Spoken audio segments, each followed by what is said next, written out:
Les épis de maïs suspendus sous le toit après chaque récolte, image d'Épinal de la ferme bressane traditionnelle.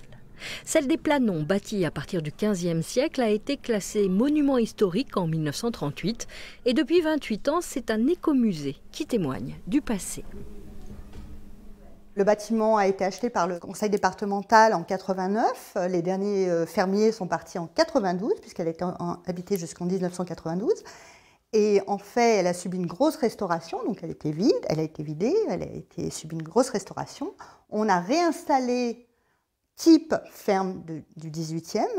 Et puis depuis 1995, la réouverture du musée, en fait, les collections n'ont pas bougé. Il était temps de leur offrir un rafraîchissement. Des larves xylophages se sont insinuées dans les poutres et les boiseries. Les pièces ont donc été vidées pour appliquer un badigeon insecticide. 1 mois de travaux prévus. Et pour débarrasser les meubles des capricornes ou des vrillettes et le linge des mythes, on a recours aux grands moyens. Une bulle étanche a été installée dans une salle d'exposition temporaire pour y placer 90 mètres cubes d'objets potentiellement infestés. Une fois la bâche hermétiquement scellée, la désinsectisation par anoxie va pouvoir commencer.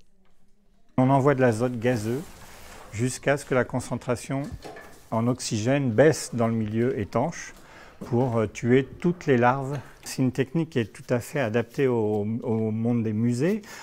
Contrairement aux insecticides chimiques qu'on utilisait avant, l'azote gazeux c'est neutre.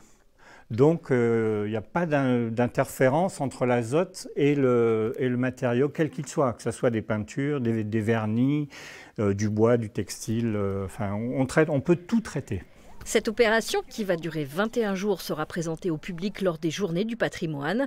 Et pour découvrir la nouvelle installation de l'écomusée, il faudra patienter jusqu'en 2024.